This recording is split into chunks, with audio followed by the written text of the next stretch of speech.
All right, third grade mathematicians, now that you've had experience with making your multiplication cards, we're going to discuss a few that you might have come across, okay? So, looking at these facts here, 1 times 4 and 4 times 1, 0 times 4 and 4 times 0. Think about what the products are for these multiplication facts.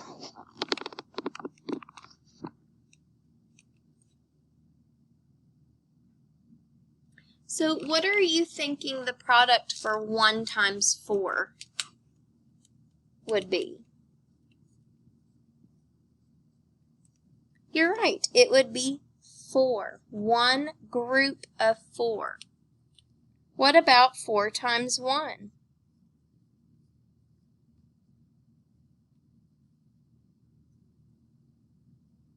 You're right, 4.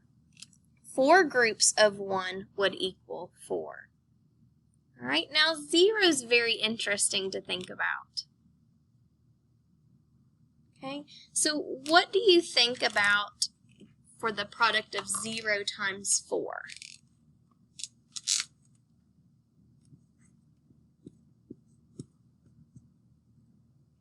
The product would be 0. What about 4 times 0? The product would be 0 as well. Now, let's take a moment and try to put these facts into context, into a story problem to help make sense of their products.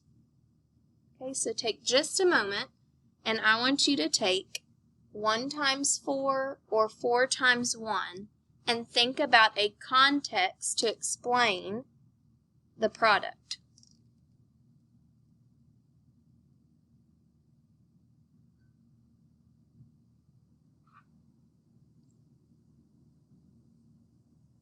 Well, again, thinking about the meaning of multiplication and thinking that it's about equal groups, I know 1 times 4 means 1 group of 4.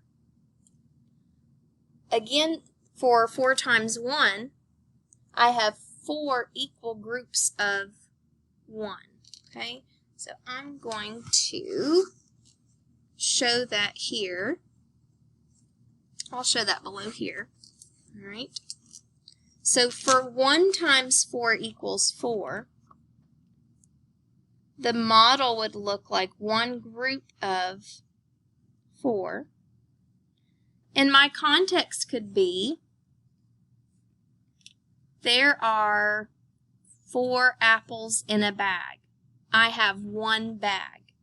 How many apples do I have in all? So I have 1 bag of 4 apples. Okay? So if I were to model 4 times 1, write that back here, that would be 4 equal groups of 1.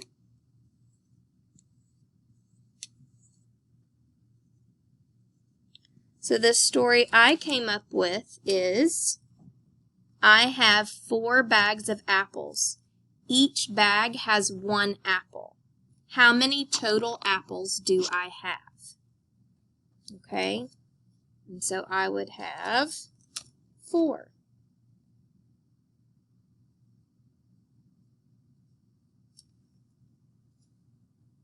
Okay, what about with 0? What do you think about 0? How could we put that in a story problem? Think about that just for a minute.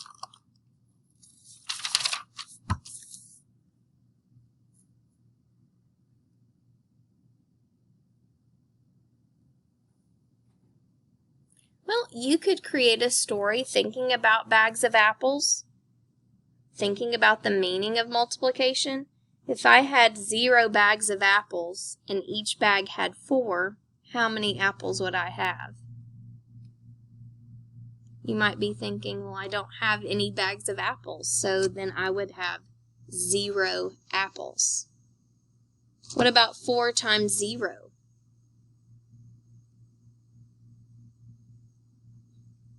Can you think of a story? I have 4 bags. Each bag has 0 apples. I have 0 total apples, right? So think about this. Do you think that no matter what numbers we use, if 0 is one of the factors in a multiplication problem, the answer is 0?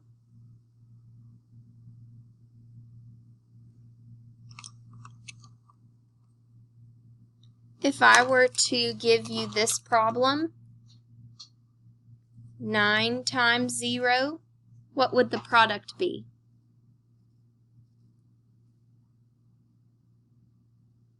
It would be 0. Again, if I have 9 bags of apples and 0 apples in each bag, I have a total of 0 apples.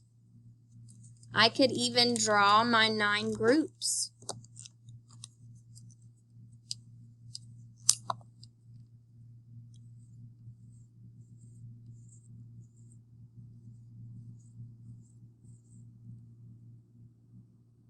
I don't have any apples in them, so I have a total of 0 apples.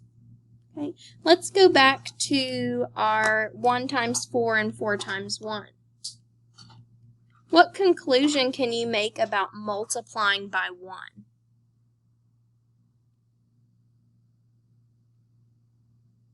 Well, you might be thinking that when you multiply any number by 1, the answer is the other factor.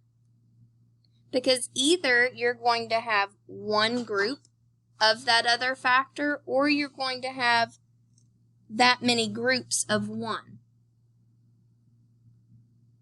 What do you think?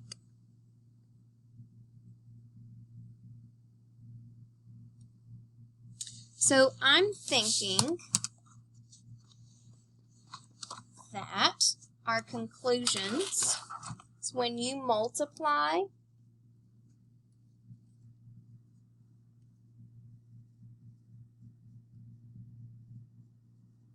by 1,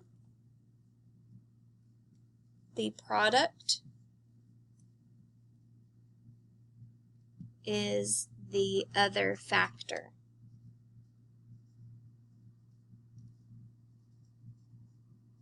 Do you agree with that statement? Okay. All right. And then when you multiply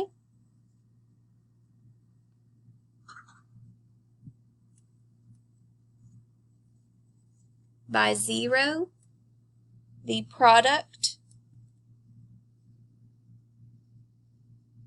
is 0.